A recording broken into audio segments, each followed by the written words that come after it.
My YouTube channel. कैसे हैं आप सब? होप सो आप सब बढ़िया होंगे। तो बच्चों, आज मैं आपको कराऊंगी सीबीएसई का सैम्पल पेपर। आप सबका पीको का एग्जाम बहुत पास आ रहा है। बोर्ड एग्जाम में जो सीबीएसई के सैम्पल पेपर्स हैं they are quite helpful. CBSE sample papers में जो लेटेस्ट है 2023-24 का, वो मैं आपको क्वेश्चंस क्लियर करूंगी, how to attempt the questions and accordingly आपको प्रिपरेशन करनी है कि आप आंसर कितने मार्क्स के आंसर में आप कितना लिखेंगे, मार्किंग स्कीम कैसी है एंड आपको कितने मार्क्स में कितनी लाइंस या कितना लेंथ ही उस आंसर को अटेम्प्ट करना है। जो क्वेश्चन टिक मार्क वाले हैं उसमें आप टिक मार्क करेंगे। असर्शन रीजनिंग के क्वेश्चंस आते हैं, as you all know. Assertion reasoning में आपको बच्चों समझना होता है कि there are two statements given to you. First is assertion, second is reasoning. तो उन क्वेश्चंस को कैसे अटेम्प्ट करते हैं, आपको थॉरली उन स्टेटमेंट्स को स्टडी करना होता है कि वो जो स्टेटमेंट्स हैं, first of all you have to analyse कि वो ट्रू है या फॉल्स है। पहले आपको ये पता होना चाहिए कि वो स्टेटमेंट्स करेक्ट हैं या नहीं है। आफ्टर दैट आप ये देखेंगे कि वो जो रीजन है वेदर वो अप्रोप्रिएट रीजन है उस स्टेटमेंट का या नहीं। फाइन। तो इस टाइप से क्वेश्चन आते हैं। कुछ 1 मार्क्स में न्यूमेरिकल के क्वेश्चन आते हैं जिसको आपको सॉल्व करके उनको टिक करना होता है, मतलब आपको कैलकुलेशन ही शो करनी, but still they need calculation. And कुछ क्वेश्चंस ऐसे हैं बच्चों जो आपको अच्छे से सोच समझकर आंसर करना होता है कि वेदर वो उसका सुटेबल आंसर है कि नहीं। कुछ क्वेश्चंस में कैलकुलेशन है, कुछ असर्शन रीजन बेस्ड है, फिल इन द ब्लैंक की फॉर्म में आते हैं। तो देयर आर डिफरेंट टाइप्स जो आपके इको के पेपर में जिस फॉर्म में क्वेश्चंस आते हैं। तो 1 बाय 1 मैं आपको एक्सप्लेन करूंगी। आपका इको का paper as you all know वो आता है 2 पार्ट्स में। One is macro and another is Indian economy. तो दोनों को आप अटेम्प्ट करेंगे टर्न बाय टर्न।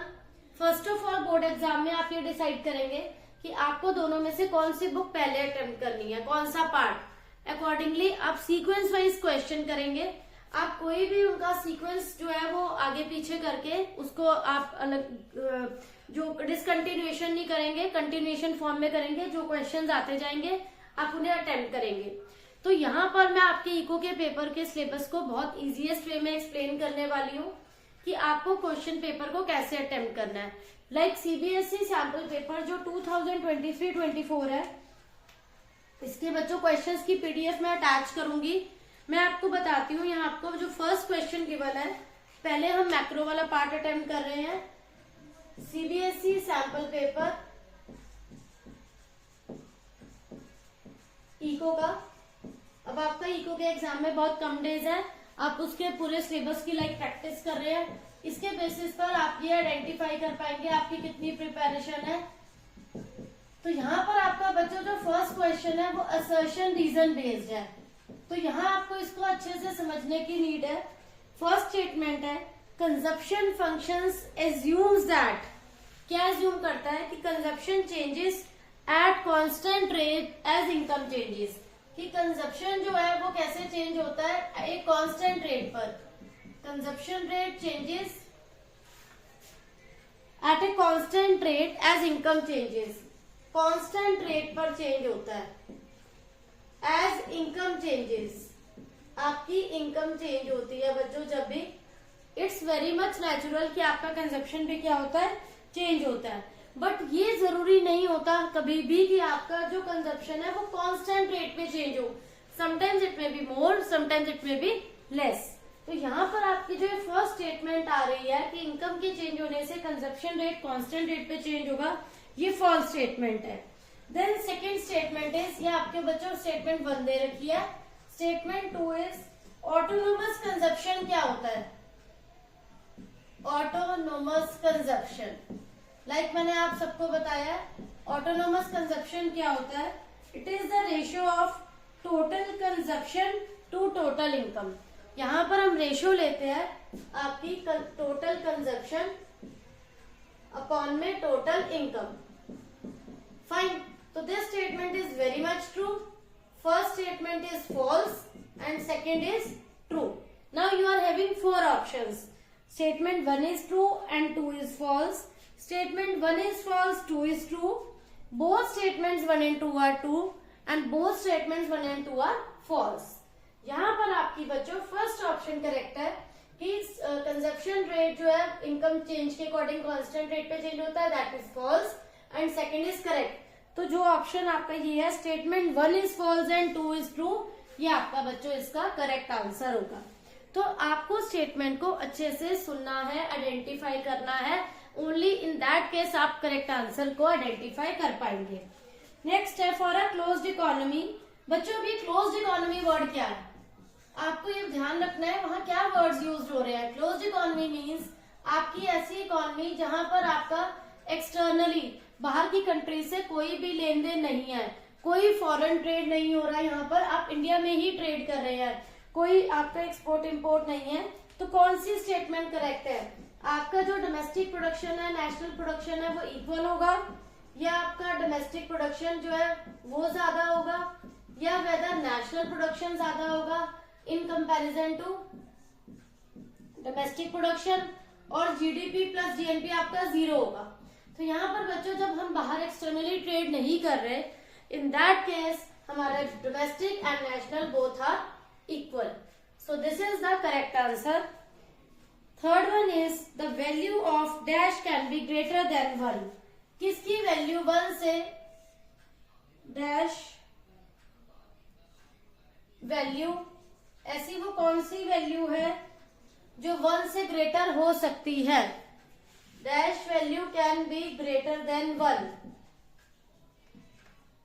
आपके पास ऑप्शन है बच्चों एमपीसी, एमपीएस, एपीसी, एपीएस।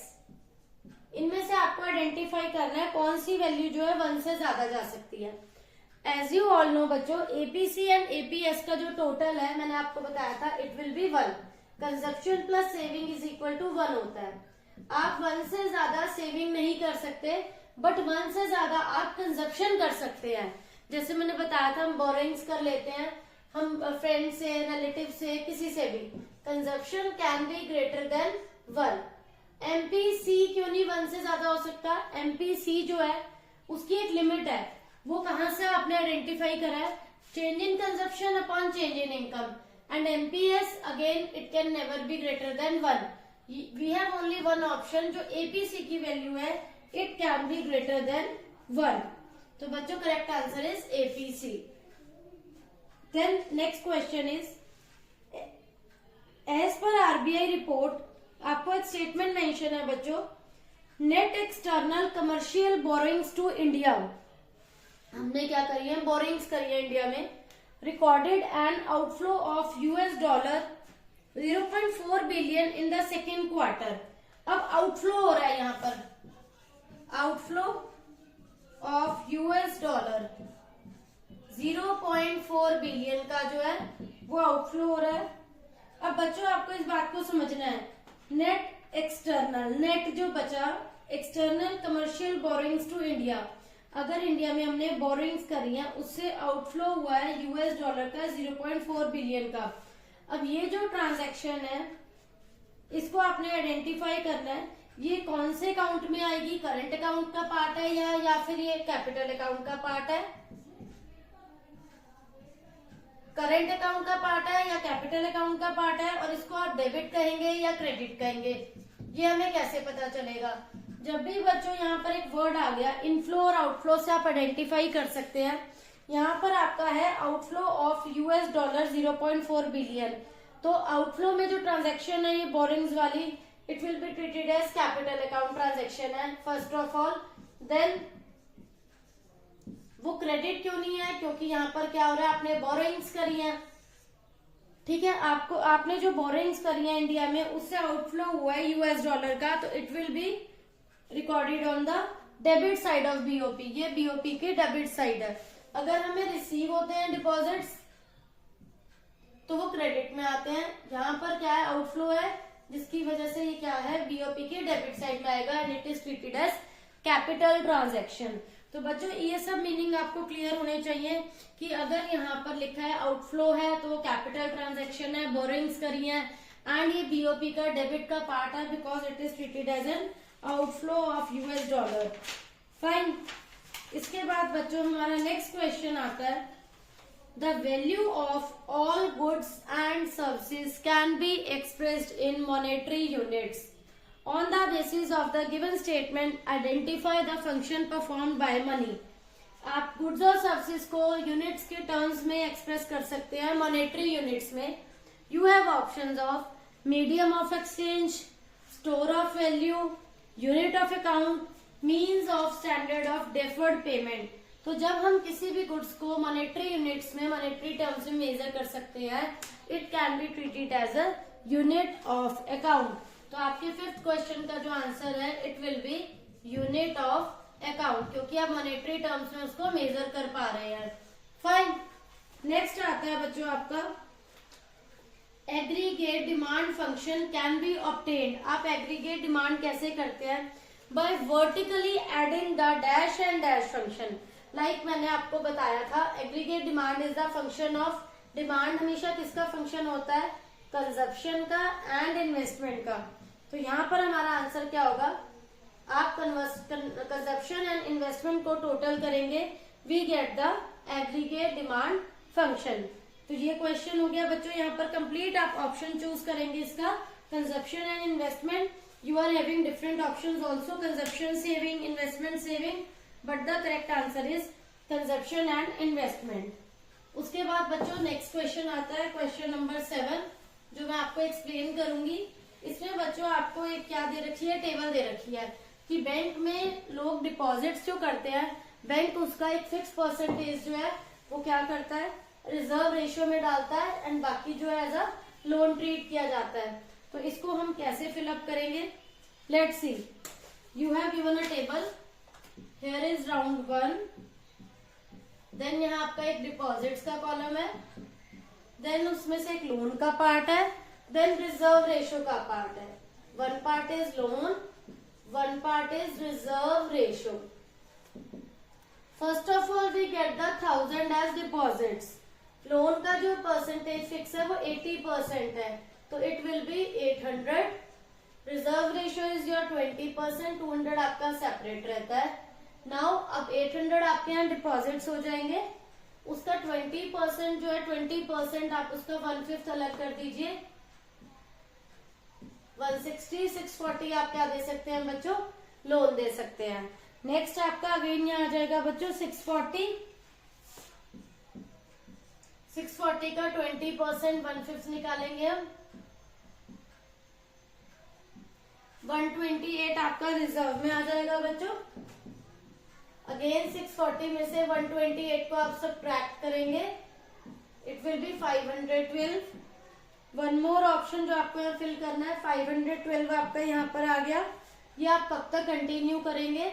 यहाँ पर 512 का आप फिर से 20% अलग करेंगे,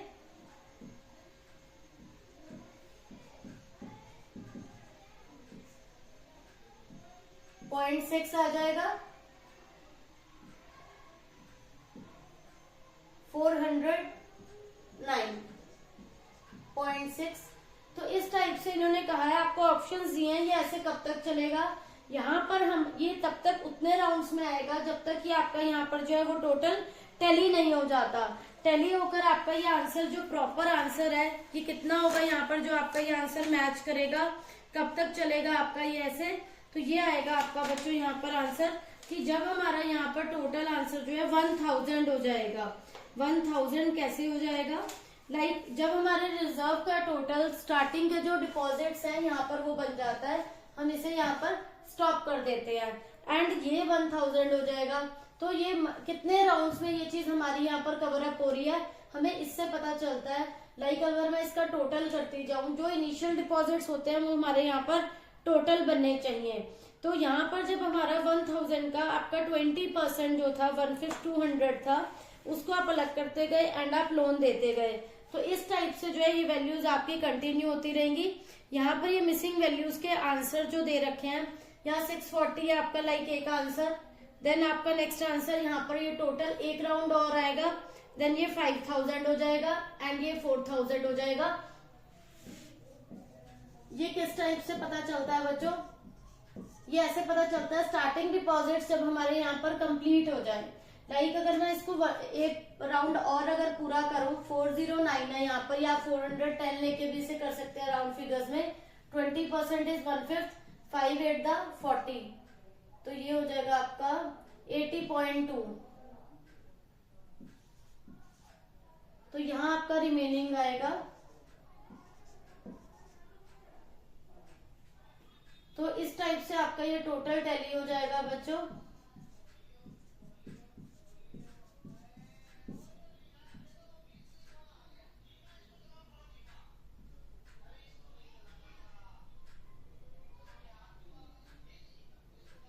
$1440,000, 512 and 409।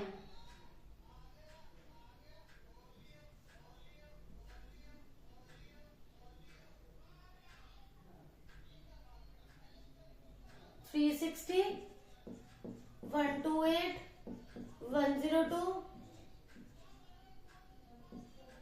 तो इस टाइप से हमारा ये कुछ राउंड्स में ये टोटल जो है वो टैली हो जाएगा। आप ये ब्लैंक्स फिल कर लेंगे तो हमारा यहाँ पर जो टोटल है 5 टाइम्स में, 5 राउंड्स में, एक राउंड हम और करेंगे, इसका टोटल यहाँ पर पूरा टैली होकर 5000 हो जाएगा। बिकॉज 409 पे आप पहुंचे, यहाँ आपका 329 आया। अगेन 329 का हम 20% 1/5 करते हैं, इट विल बी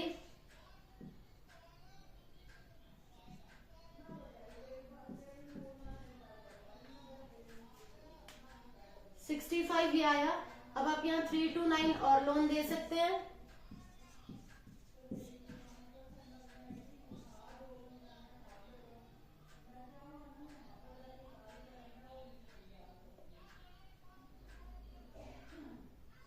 तो यहाँ आप ऐसे ऐसे सब्ट्रैक्ट करते गए हो।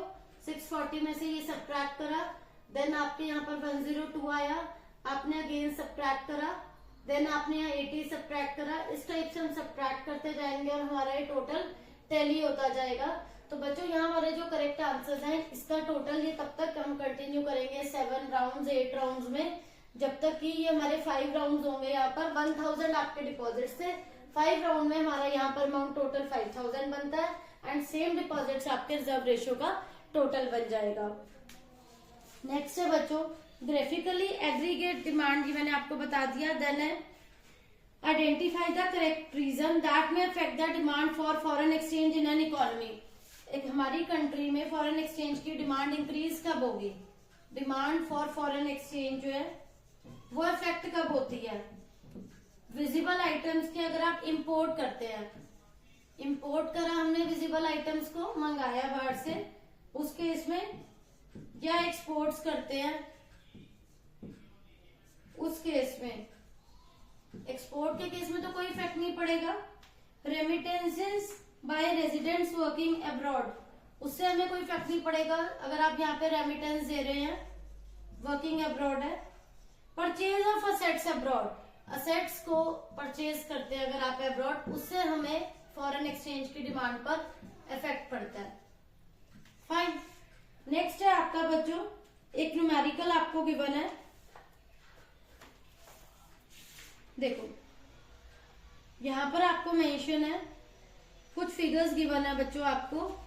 House hold consumption expenditure, gross fix capital formation, ये मैं आपको सारी वर्किंग शो करती हूँ कि किस टाइप से आपको इसे सॉल्व करना है। यहाँ पर आप बच्चों कौन सा फॉर्मूला लगाएंगे? यहाँ पर आप लगाएंगे expenditure method, because house hold consumption expenditure आपको गिवन है, गवर्नमेंट कंजप्शन एक्सपेंडिचर आपको गिवन है, नेट एक्सपोर्ट्स गिवन है। फर्स्ट ऑफ ऑल आप हाउस होल्ड गवर्नमेंट एक्सपेंडिचर लिखेंगे। House hold government expenditure is 600। ये सब अमाउंट बच्चों करोड़ में गिवन है आपको। Gross fix capital formation, gross fix capital formation is also given 200। Change in stock 40 given है बच्चों। Government final consumption expenditure is 200। Government final consumption expenditure is 200। Net exports 40। NI net indirect taxes 120 net factor income from abroad, net factor income from abroad है आपकी 20, depreciation is 40। On the basis of these figures आपको domestic income बतानी है, domestic income is NDPFC find out करना है। अभी आपको बच्चों पता होना चाहिए कि इस मेथड के थ्रू आप जो फिगर्स निकालेंगे that will be GDP-MP, then हम GDP-MP को NDPFC में चेंज करेंगे, डेप्रिसिएशन माइनस करेंगे, NIT माइनस करेंगे, तभी ये सॉल्व होगा। तो पहले आप GDP एक्सपेंडिचर मेथड को सॉल्व करने के लिए यहाँ पे फिगर्स क्या लेंगे। First is house hold government expenditure आप लोगे 600 crore, government final consumption expenditure is 200 crore, फिर आप लेंगे gross fix capital formation 200, change in stock 40, net exports 40। तो ये फिगर्स आप यहां पर लेंगे।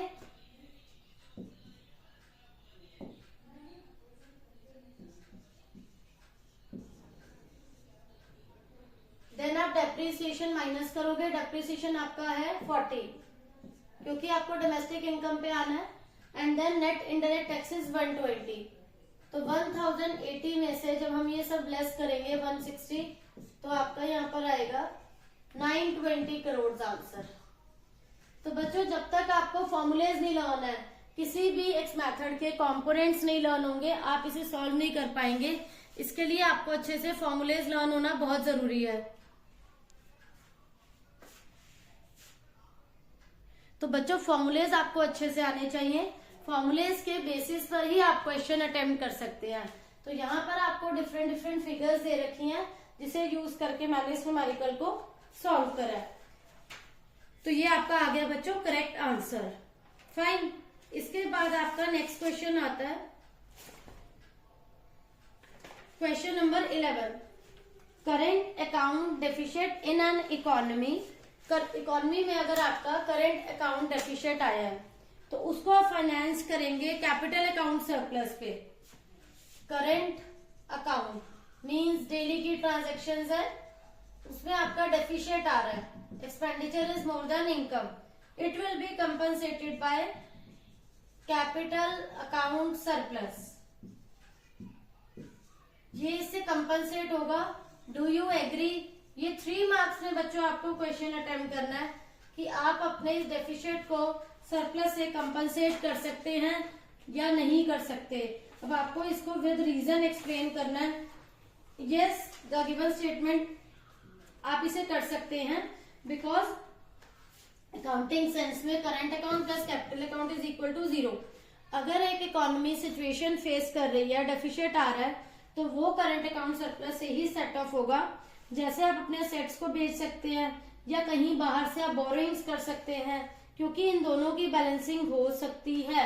अदरवाइज जो देखो करंट अकाउंट गवर्नमेंट की डेली ट्रांजैक्शन में एक्सपेंडिचर बहुत ज्यादा आ रहा है, तो उस डेफिशिएट को कवर अप करने के लिए आप बोरोइंग्स भी कर सकते हैं एंड अपने असेट्स को सेल भी कर सकते हैं। तो 3 मार्क्स में आपको ये इस टाइप से एक्सप्लेन करना है। Very important question.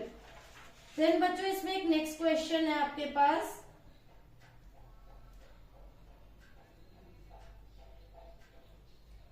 in an economy ex ante aggregate demand is more than ex ante aggregate supply।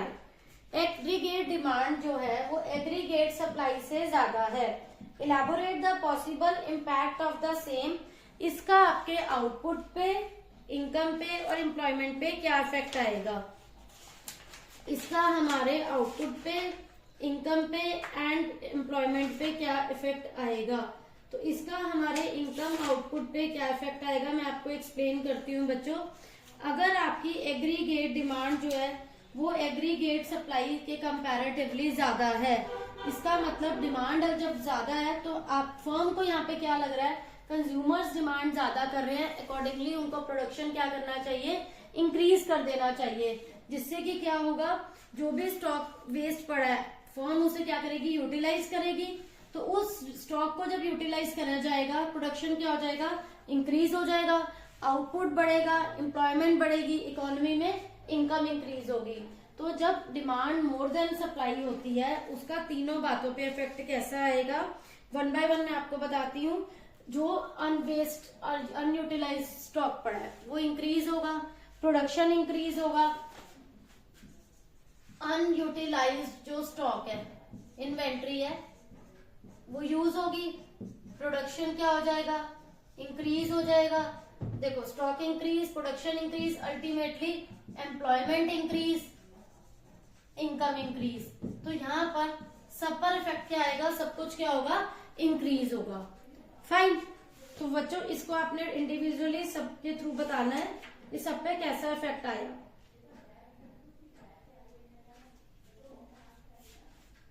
देखो बच्चों, अब इसके बाद एक नेक्स्ट क्वेश्चन है आपके पास। Elaborate the bankers bank and supervision function perform by the RBI of India. सभी बैंक्स के ऊपर जो हाईएस्ट बैंक है, सबका सीनियर किंग, जो फादर ऑफ द बैंक्स कहा जाता है, that is known as RBI. RBI को सभी बैंक्स का बैंक क्यों कंसीडर किया जाता है?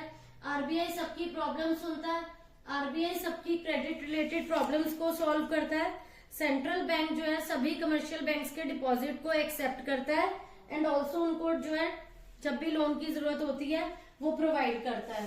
Bankers bank, RBI. सभी बैंक्स के डिपॉजिट्स कहाँ जाते हैं? कमर्शियल बैंक्स के आरबीआई के पास आते हैं। किसी भी बैंक को लोन की रिक्वायरमेंट है तो वो भी कौन प्रोवाइड करते हैं? आरबीआई प्रोवाइड करती है। आरबीआई जो है वो क्या है, सबके लिए हेल्पफुल है। आरबीआई सबकी प्रॉब्लम को सॉल्व करती है, जिसे कहते हैं ना लास्ट रिजॉर्ट जो है, सब बैंक्स की प्रॉब्लम्स को सॉल्व करती है आरबीआई। सभी बैंक्स की कमर्शियल जो भी नीड्स है, इसको क्या कहा जाता है? Last resort. कि जब भी बैंक्स के पास फाइनेंस अरेंज नहीं होता तो सभी बैंक्स आरबीआई के थ्रू अरेंज करते हैं, आरबीआई के थ्रू अपनी प्रॉब्लम्स को सॉल्व करते हैं। सेंट्रल बैंक सुपरवाइज करता है सारे बैंक्स को, कंट्रोल करता है, रेगुलेट करता है सभी कमर्शियल बैंक्स को, आरबीआई। फाइन। तो रेगुलेशन ऑफ बैंक्स में भी रिलेटेड, चाहे ब्रांच एक्सपेंशन है, अमलगमेशन है, मैनेजमेंट है, it is all done by RBI. Fine. इसके बाद आपके पास बच्चों नेक्स्ट क्वेश्चन आता है,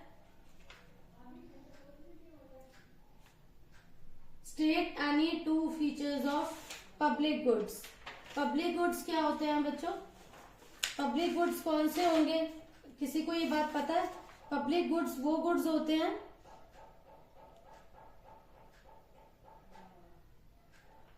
जो नॉन रेवलरस हो या नॉन एक्सक्लूडेबल हो। ये दोनों किस में काउंट होंगे? पब्लिक गुड्स में। गवर्नमेंट बजट का आपको ऑब्जेक्टिव बताना है इकोनॉमिक स्टेबिलिटी। इकोनॉमिक स्टेबिलिटी क्या होता है? इकोनॉमी में स्टेबिलिटी कैसे मेंटेन होगी? If government impose taxes on the income of poor, on the income of rich and provide subsidies to poor people. अगर गवर्नमेंट सब्सिडीज दे रही है, किसको सब्सिडी दे रही है गवर्नमेंट? पुअर पीपल को। एंड रिच पीपल की इनकम पे क्या चार्ज कर रही है गवर्नमेंट? टैक्स चार्ज कर रही है, सो दैट उनकी जो इनकम का एक लेवल है वो मेंटेन हो सके। उनसे टैक्स लगाकर उनकी इनकम पर जो भी चार्जेस हैं वो लगाकर उनका एक इनकम लेवल को डाउन लाया जा सके एंड पुअर पीपल को सब्सिडीज देकर उनका जो फाइनेंशियल लेवल है, स्टैंडर्ड ऑफ लिविंग है, उसे रेज किया जा सके, ताकि उन दोनों में क्या मेंटेन हो जाए? स्टेबिलिटी मेंटेन हो जाए। जो दोनों रिच और पुअर के बीच का डिफरेंस है उसको क्या करा जा सके? रिड्यूस करा जा सके। तो गवर्नमेंट इन चीजों को खत्म करती है। गवर्नमेंट के ऑब्जेक्टिव्स बहुत इंपॉर्टेंट है। लाइक इस सैंपल पेपर में ये वाला ऑब्जेक्टिव आया हुआ है कि how economic stability act as an objective of government budget. ये आपको अच्छे से करना है बच्चों। आप सबको ये पता होना चाहिए कि इसको कैसे ट्रीट करना है। वन मोर क्वेश्चन इज, आपको विद द प्रॉपर रीजन बताना है कि डोमेस्टिक इनकम में इंक्लूड होगा कि नहीं। एक अमेरिकन टूरिस्ट ने गुड्स परचेज करे हैं इंडिया से, तो वो इंडिया की डोमेस्टिक इनकम में इंक्लूड होगा कि नहीं?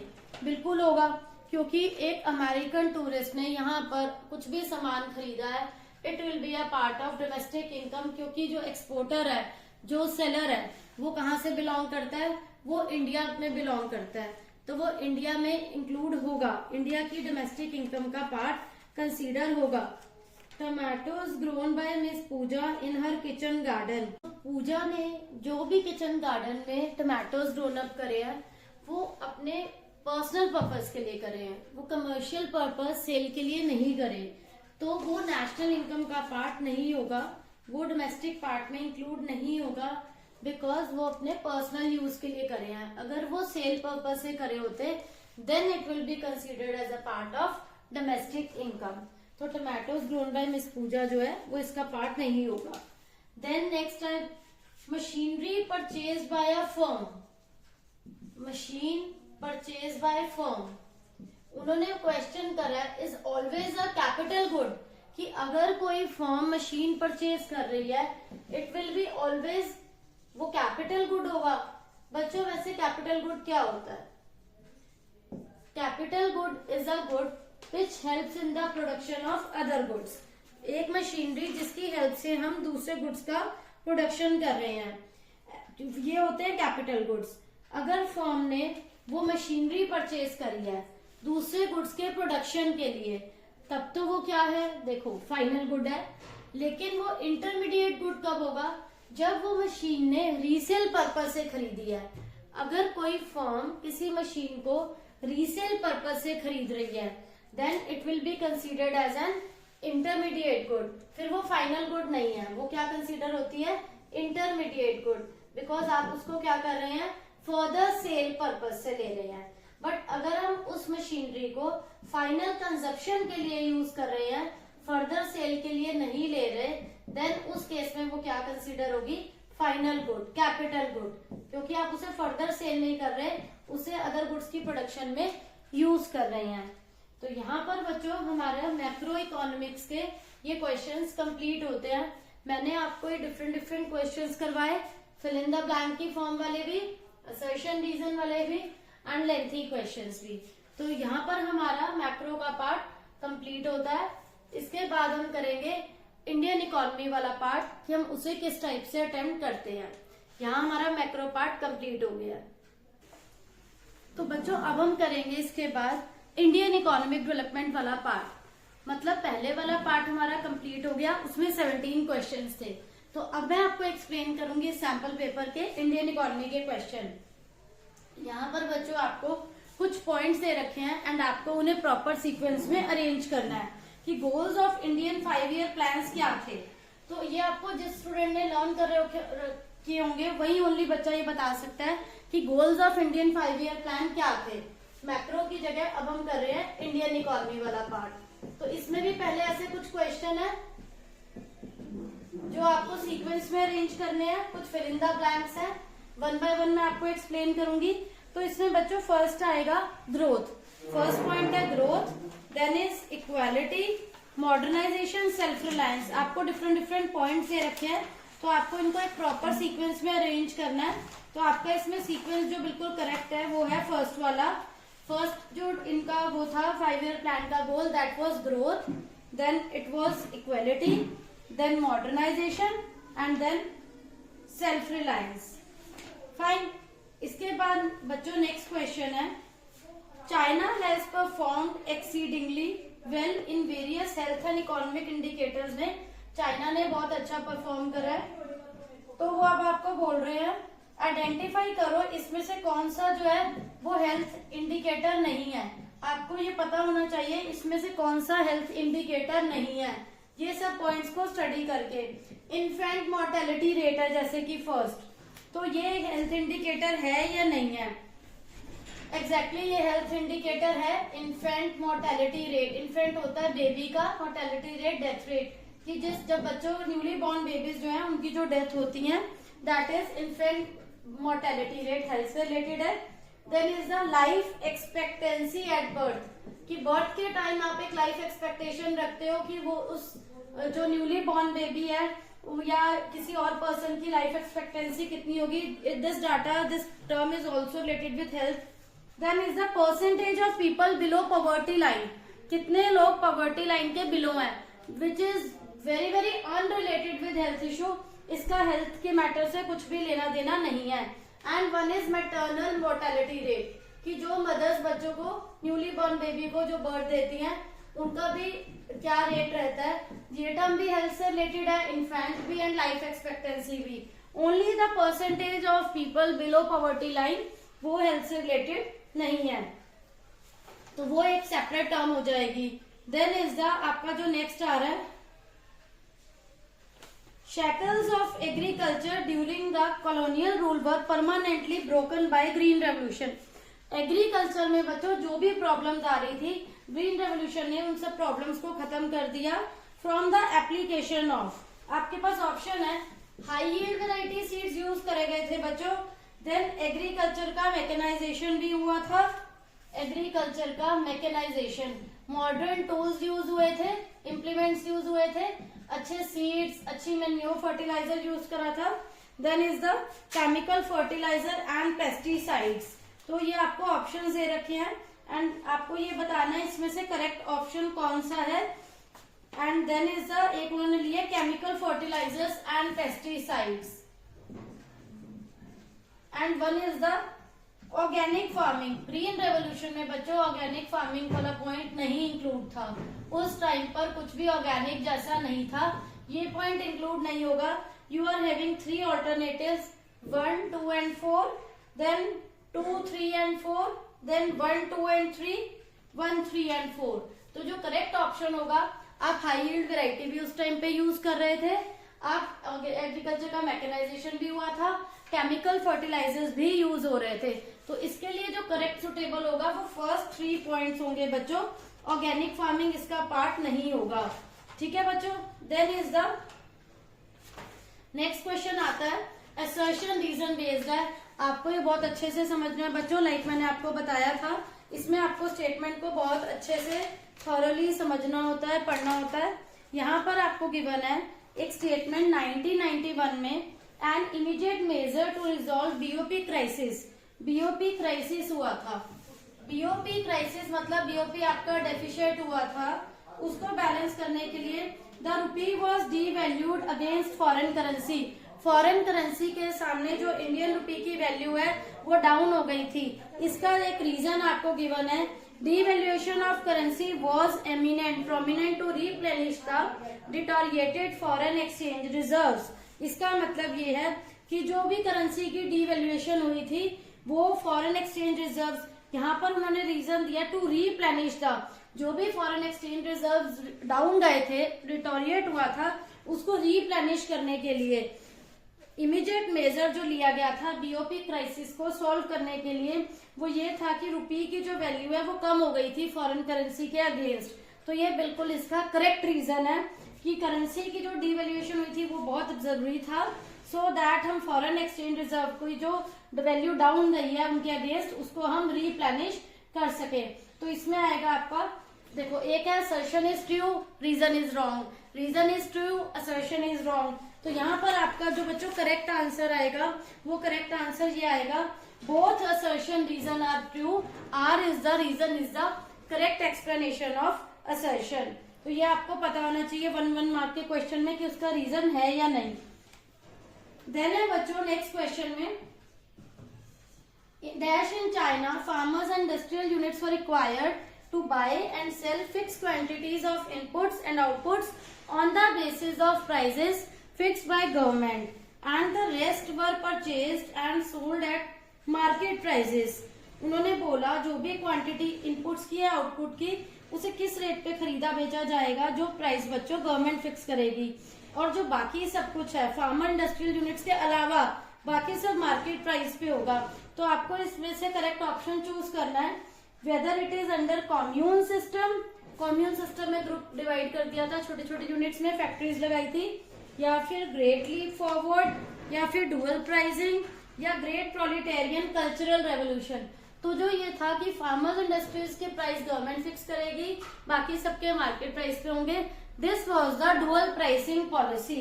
ये आपको बच्चों पता होना चाहिए, इसका करेक्ट आंसर आएगा डुअल प्राइसिंग पॉलिसी, बिकॉज उसके अंडर ही ऐसा जो था इंट्रोड्यूस किया गया था।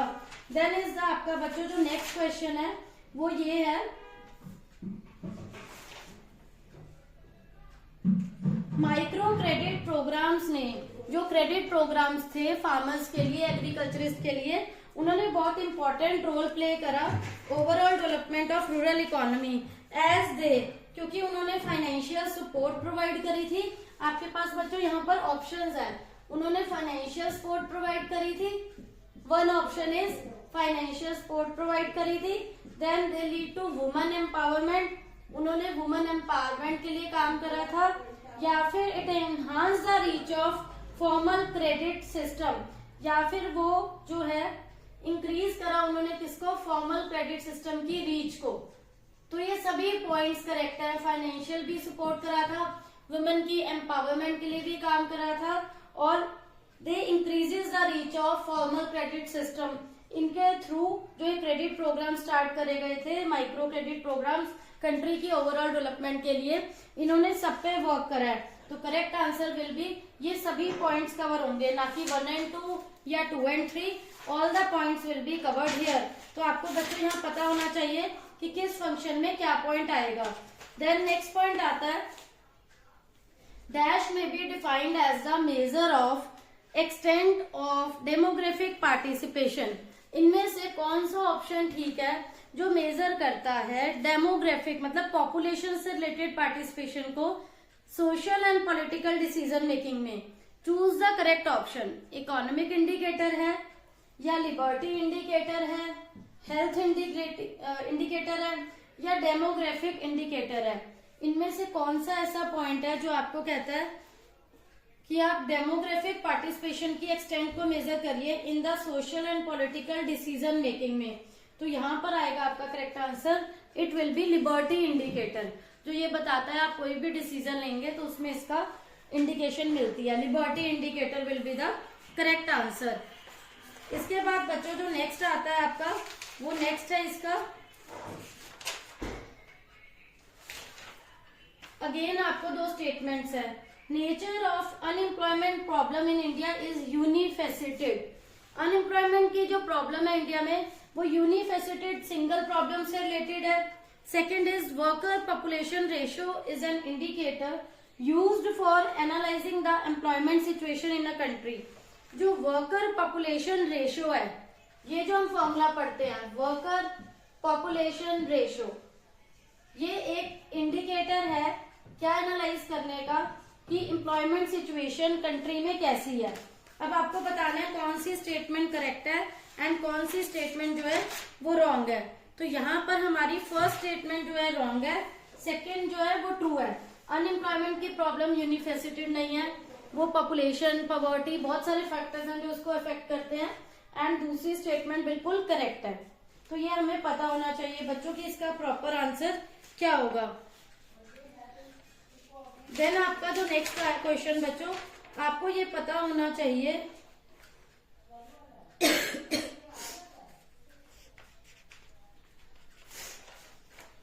During the colonial period a number of socio-economic indicators were in a dilapidated state। उनकी कंडीशन अच्छी नहीं थी। Any three such indicators जिसकी वजह से इंडिया का डेमोग्राफिक प्रोफाइल वर्स्ट होता जा रहा था।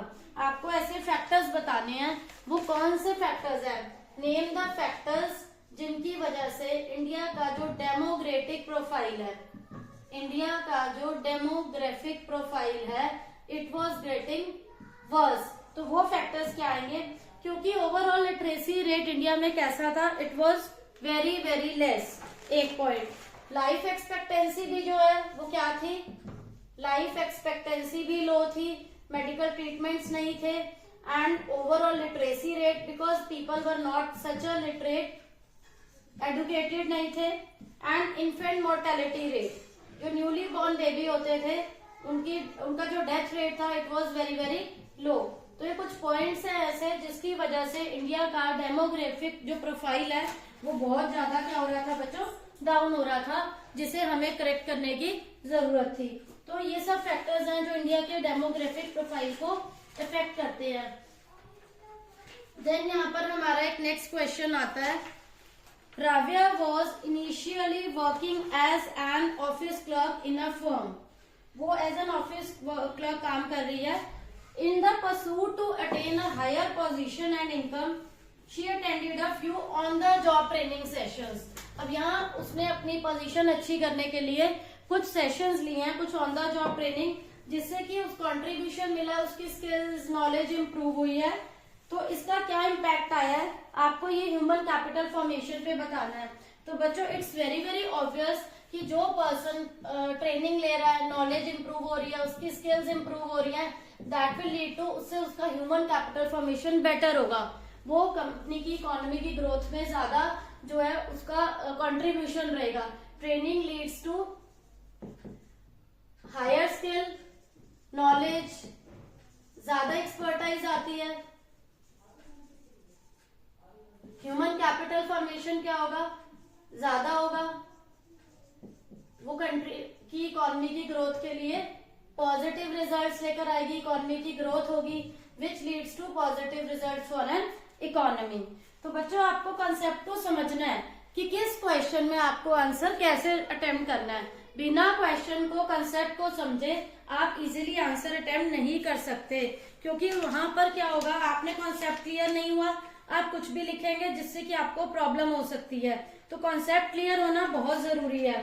Next question is, in the late 1970s China ने इंट्रोड्यूस करी थी बच्चों one child policy that led to arrest in the population coupled with skewed sex ratio. China ने वन चाइल्ड पॉलिसी ऑप्ट करी थी। आप इस स्टेटमेंट को जस्टिफाई करो, जिससे कि क्या हुआ था, जो पॉपुलेशन कपल थे उनको क्या था, they have skewed sex ratio आ रहा था। तो आप इस स्टेटमेंट को जस्टिफाई करो। चाइना वर्ल्ड की मोस्ट पॉपुलस कंट्री है बच्चों, आपको पता होगा। उसका एनुअल पॉपुलेशन ग्रोथ जो है it was very high. China का जो एनुअल पॉपुलेशन ग्रोथ है वो क्या है, हाई रहा है। एनुअल पॉपुलेशन ग्रोथ हाई था, मोस्ट पॉपुलस कंट्री है वर्ल्ड की। तो वन चाइल्ड नॉर्म इंट्रोड्यूस करा गया यहाँ पर, जिससे कि क्या हो, पॉपुलेशन को कंट्रोल कर सके। However this measure led to a decline in sex ratio. इससे क्या हुआ, थोड़ा सा डिक्लाइन हुआ सेक्स रेशियो में, इफेक्ट आया, क्योंकि वो रूल बना दिया था वन चाइल्ड पॉलिसी वाला। देन चाइना इज अप्रोक्सीमेटली, यहाँ पर क्या हुआ, ये होने से वन चाइल्ड पॉलिसी के ये प्राइम रीजन है जो स्क्वीड सेक्स रेशियो आ रहा था यहाँ का, कि नंबर ऑफ फीमेल्स पर 1000 जो मेल्स है इट वाज 950। तो इससे थोड़ा सा इफेक्ट पड़ा था इस चीज पर। देन आपका बच्चों नेक्स्ट क्वेश्चन है, state and elaborate whether the following statements are true and false with the arguments. First is, agricultural marketing is a process that ensures the transportation of various agricultural commodities only. ये बिल्कुल false है, because जब आप agricultural marketing में deal करते हैं तो this is not the proper की यू कैन से कि आप प्रॉपर जो डील कर रहे हैं वो एग्रीकल्चर की कॉमोडिटीज में डील कर रहे हैं। Agriculture commodities just not involve in agricultural marketing. इसमें आपकी बच्चों स्टोरेज भी आती है, ट्रांसपोर्टेशन भी आता है, जस्ट नॉट प्रोडक्शन। प्रोडक्शन ही नहीं आएगा, इट ऑल्सो इन्वॉल्व स्टोरेज, साथ साथ सब कुछ सेल नहीं होता सारा स्टॉक, ट्रांसपोर्टेशन आएगा। इसके बाद इसके आप जो उसके अकॉर्डिंग आप वेयर हाउसेज मेंटेन करते हो, ठीक है, तो वो सब इसका पार्ट है। मार्केटिंग भी इसी का पार्ट है। Then packaging, then grading, labelling, सब कुछ आएगा इसके अंदर बच्चों। Packaging, then grading. तो ओनली ये कहना कि आप गुड्स का ट्रांसपोर्ट कर रहे हैं, it will not be good, it will not be correct, सब कुछ इसका पार्ट है। देन नेक्स्ट है बच्चों, इसके अंदर आपका आ रहा है क्वेश्चन एक, ग्रीन रेवोल्यूशन। ग्रीन रेवोल्यूशन ने क्या करा है, ग्रीन रेवोल्यूशन ने ट्रांसफॉर्म करा है इंडिया को सबसिस्टेंट फूड ग्रेन इकोनॉमी से food surplus economy. No doubt initially हम अपने लिए ही प्रोडक्शन करते थे, सबसिस्टेंस था, घर का गुजारा हो जाए, एंड अब क्या हो गया, कमर्शियलाइज, जो भी कुछ बना रहे हैं हम उसे सेल कर रहे हैं।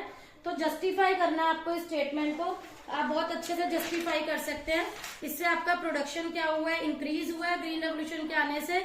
और ग्रीन रेवोल्यूशन जब तक नहीं था तब तक तो आप लिमिटेड थे घर तक, कि हमें अपने घर का ही जो है नीड्स को, रिक्वायरमेंट्स को फुलफिल करना है। उसके बाद हमारे पास सरप्लस होने लगा, अच्छी क्वालिटी के सीड्स यूज हुए, पेस्टिसाइड्स, अच्छे फर्टिलाइजर्स, जिससे कि प्रोडक्शन क्या हुआ, सरप्लस आने लगा, इंक्रीज हो गया, एंड हमने मार्केट में अच्छी सेल दी। तो यहाँ पर आपको इसके पॉजिटिव पॉइंट्स मिल जाएंगे। मार्केट सरप्लस आया, उससे क्या हुआ, आपने इवन क्या सोचा कि आप बहुत चीजें एक्सपोर्ट भी कर सकते हैं, तो इससे आपको पॉजिटिव रिजल्ट्स मिले। And the next part is, in order to protect domestic industries India followed the regime of restriction on imports. बिल्कुल, इसको आपको बताना है कि how are you satisfied, briefly outline and discuss such steps taken by government to promote import substitution policy. Very important question, import substitution policy क्या थी कि आप बाहर की दूसरी कंट्री पे डिपेंडेंट मत हो, जो भी आपकी गुड्स की रिक्वायरमेंट है हमें उसे खुद इंडिया में ही बनाना चाहिए, सो दैट हम जो टैक्स पे करते हैं जब बॉर्डर क्रॉस करना होता है, आप जो कस्टम ड्यूटी, इम्पोर्ट ड्यूटी, जो कुछ भी पे करते हैं वो हमें पे नहीं करना पड़े, हमें दूसरी कंट्रीज पे डिपेंडेंट नहीं रहना पड़े, हम उन चीजों को यहाँ खुद बनाए, दूसरों पे डिपेंडेंट नहीं रहे। This was the import substitution policy, कि दूसरी कंट्री पे डिपेंडेंट ना रहकर उन चीजों को यही बनाया जाए, एंड उससे कॉस्ट ऑफ प्रोडक्शन हमारी क्या होगी, कम होगी, एंड इन दैट केस हमारे प्रॉफिट्स क्या हो जाएंगे, ज्यादा हो जाएंगे, बिकॉज बाहर से जब हम इंपोर्ट करते हैं हमारी कॉस्ट जो है वो इंक्रीज हो जाती है, ड्यू टू विच जो है हमारा प्रॉफिट मार्जिन रिड्यूस होता था। इसकी वजह से यहाँ बनाने से हमारी कॉस्ट भी कम हुई, प्रॉफिट भी बच्चों इंक्रीज हुए। देन बच्चों आपको यहाँ पर एक क्वेश्चन दिया है सस्टेनेबल डेवलपमेंट पर, कि सस्टेनेबल डेवलपमेंट पे केस स्टडी है और आपको ये बताना है कि इसको पढ़कर कि सस्टेनेबल डेवलपमेंट होता क्या है। तो बच्चों वैसे बेसिकली मैं आपसे ये पूछती हूँ, आपने ये चैप्टर स्टडी करा है, ये कॉन्सेप्ट पढ़ा है कि सस्टेनेबल डेवलपमेंट का कॉन्सेप्ट क्या है। इसमें मैंने आपको ऑलरेडी बताया था कि हमें रिसोर्सेज को इस टाइप से यूटिलाइज करना है सो दैट हमारी फ्यूचर जनरेशन के लिए भी रिसोर्सेज सेव हो सके। हमें बहुत इकोनॉमिकली अपने रिसोर्सेज को यूज करना है सो दैट हमारी फ्यूचर जनरेशन के लिए भी ये रिसोर्सेज बच जाए, खत्म नहीं हो। जैसे कि सब बोलते हैं कि कुछ ऐसे रिसोर्सेज हैं, कोल है, पेट्रोल है, ये हमारी फ्यूचर जनरेशन को देखने के लिए नहीं मिलेगा, इतने टाइम तक ये नहीं सेव रहेंगे। जैसे कि पॉपुलेशन इंक्रीज हो रही है तो और हम रिसोर्सेज को यूटिलाइज करते जा रहे हैं, ये रिसोर्सेज हमारी फ्यूचर जनरेशन नहीं देख पाएगी। तो we should use these resources very conservatively so that हमारी फ्यूचर जनरेशन इन्हें यूज कर पाए, उन्हें देख सके। सस्टेनेबल डेवलपमेंट में हमें ऐसे रिसोर्सेज को ज्यादा यूज करना है विच आर रिन्यूएबल, है ना। नॉन रिन्यूएबल को हमें कम यूज करना है, रिन्यूएबल को ज्यादा यूज करना है। तो बच्चों यहाँ पर आपको इसको अच्छे से समझना है, इस कॉन्सेप्ट को। केस स्टडी को पढ़ के आपको ये पता चलेगा। एनी टू रीजंस इन्होंने पूछे हैं behind the objective of green growth being set up by the Indian government. जो इंडिया की गवर्नमेंट ने एक ग्रीन ग्रोथ के लिए क्या यूज सोचा कि हम ऑर्गेनिक फार्मिंग यूज करें, सस्टेनेबल डेवलपमेंट के बारे में सोचे, सो दैट जितना ज्यादा रिन्यूएबल रिसोर्सेज को यूज करेंगे। लाइक अब आज के टाइम में सीएनजी को लोग ज्यादा यूज कर रहे थे, पोल्यूशन फ्री है, या फिर हम ऐसे सोच रहे हैं कि सोलर पैनल्स यूज हो रहे हैं ज्यादा इन्वर्टर्स की जगह, कि आप नेचुरल सनलाइट को यूज करके सोलर सेल्स के थ्रू से ट्रैप करके हम सोलर एनर्जी को कंज्यूम करें। तो ये जो सब गवर्नमेंट कर रही है, ये क्यों कर रही है, गवर्नमेंट के ऑब्जेक्टिव क्या है, रीजंस क्या है कि गवर्नमेंट को ऐसे लग रहा है आने वाले टाइम में ये जो प्रॉब्लम इंक्रीज होने वाली है कि नेचुरल रिसोर्सेज डिप्लीट होते जा रहे हैं एंड वाटर, मिनरल, इन सब की जो सप्लाई है it is very very limited. अब ये ऐसा नहीं है फ्यूचर के लिए, आपकी आने वाली जनरेशन के लिए ये सब रहेंगे। तो इससे क्या है, एनवायरमेंट में बहुत इश्यूज होने वाले हैं, एनवायरमेंट को बहुत ज्यादा प्रॉब्लम फेस करनी पड़ेंगी। तो इन सबको सोचते हुए, इन सब प्रॉब्लम्स को देखते हुए India has committed to achieve net zero target by the year 2070, जिसमें कि इंडियन इंडस्ट्रीज में जो भी पोल्यूशन हो रहा है उसे चेक किया जाएगा। अब हम जो फॉसिल फ्यूल्स पे जितना डिपेंडेंट है और यहाँ खत्म होंगे तो आपको दूसरी कंट्री से इंपोर्ट करने पड़ेंगे, जिससे कि हमारी दूसरी कंट्रीज पे जो डिपेंडेंसी है वो इंक्रीज होगी। तो हमें इन सब चीजों को क्या करना है, ठीक करना है, करेक्ट करना है, जिससे कि हमें सस्टेनेबल डेवलपमेंट के बारे में सोचना पड़ेगा। तो बच्चों ये सब क्वेश्चंस हैं आपके इस सैम्पल पेपर के, जो ये करंट ईयर सैम्पल पेपर में दिए हुए हैं। These all are very very important. मैंने आपको असर्शन रीजन बताया कैसे सॉल्व करते हैं। देन जो ट्रू फॉल्स आप करेंगे उस स्टेटमेंट को आपको वेरीफाई करना है कि वो ट्रू है एंड फॉल्स है, तो उसकी आपको एक्सप्लेनेशन देनी है। एंड जो क्वेश्चन 3 मार्क्स में है उसे भी विद रीजन एक्सप्लेन करना है। तो यहाँ पर बच्चों जो हमारा इंडियन इकोनॉमी वाला पार्ट है ये कंप्लीट होता है। इससे पहले हमने मैक्रो के क्वेश्चंस देखे, दोनों में ही ऑलमोस्ट सेम फॉर्मेट है, ट्रू फॉल्स दोनों पार्ट्स में है, सर्शन रीजनिंग भी दोनों में है, लाइक सिमिलरली जो मार्किंग स्कीम है क्वेश्चंस की वो भी सिमिलर है। तो आपको इसकी अच्छे से प्रैक्टिस करनी है सो दैट बोर्ड एग्जाम में आपको डिफिकल्टी फेस नहीं करनी पड़े एंड आप इजीली अगर कॉन्सेप्ट समझ लेते हैं, कॉन्सेप्ट इजियर होगा, उस जो भी स्टेटमेंट आपको मेंशन है उसे आपने थॉरली स्टडी करना है। अगर सिंगल टाइम में आप नहीं समझ पाते, 2 to 3 टाइम्स जब आप स्टडी करते हैं, concept will be more and more clear to you and you can answer very nicely. तो होप सो बच्चों आप सबको ये क्वेश्चंस क्लियर हो गए होंगे जो मैंने समझाए, ये सभी कॉन्सेप्ट्स क्लियर हो गए होंगे। If you are having any doubt please ask in comment section. Thank you.